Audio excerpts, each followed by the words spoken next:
doing pre and post-op teaching for my patient, I am first going to start by going in and telling the patient what we're going to be doing for the day and making sure that I have all my supplies necessary to perform these tasks. In this case, I have my pillow and any pain medication if needed. I would start with the deep breathing and coughing. I would have my patient in pallor or semi-pallor position. I would have them reach around anteriorly underneath their rib cage and make sure that their third finger was midline. You would teach them to breathe in through their nose for 2 to 5 seconds and then exhale. And you would want to repeat that 2 to 3 times. And then towards your last ones, you would want to teach them to lean forward and cough. And just do small coughs if they can't have a larger cough because the abdominal incision, so you could just have them go rather than a larger cough like with your incentive spirometry. And then the next one is the incentive spirometer. Again, I have my pillow for my patient, and then I also gave them pain medication if necessary, depending on the incisional site and their pain tolerance. I would have my incentive spirometer. I would have the patient in a bed or sitting up, in the chair or sitting up in bed. I would have my incentive spirometer and explain that procedure to them. I would have them breathe normally, and then I would have them seal their lips around it, and then inhale and hold, and then exhale, and then they would do that 10 times consecutively, trying to go higher with each time and make sure that you mark it to where the level they had gotten to. And every time you do that, you want to make sure that they are doing better each time.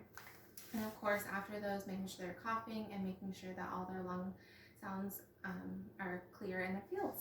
And then my next one is moving in bed, which moving in bed, you just have, so if the patient was laying down, and you would want the side rails up, and then if you were moving to your left, you would have your right leg flexed, and then you would have their other arm come across their body and have a pillow if needed, and then 1, 2, 3, and move out once, and then you can place the pillow behind the back if they needed support.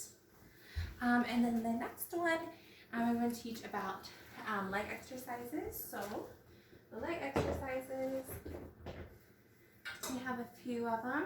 The first one we're going to start with is the ankle circles.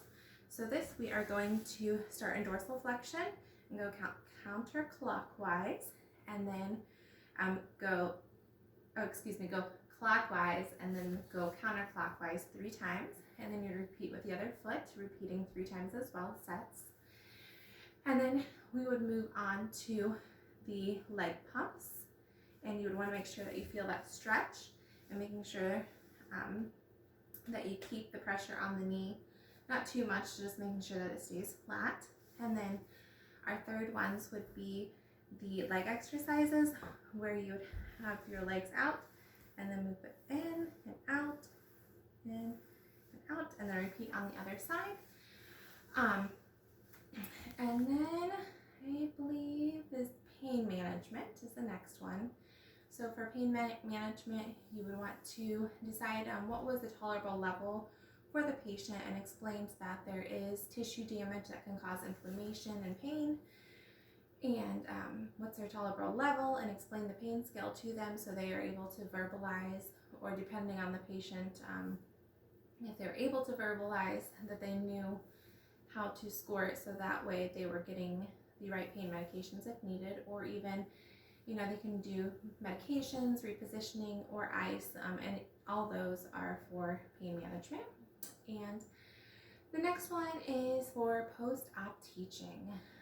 Post-op teaching, you would want to teach the patient about follow-up appointments, lifestyle changes, anything related to their diet depending on the surgery, what their expected outcomes are as far as like the healing process and how long it would take, how to take their vital signs, if there was any signs and symptoms of infection or an issue, when to call the doctor.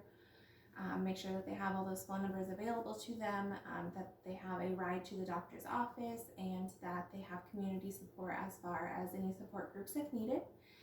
And I believe that is all.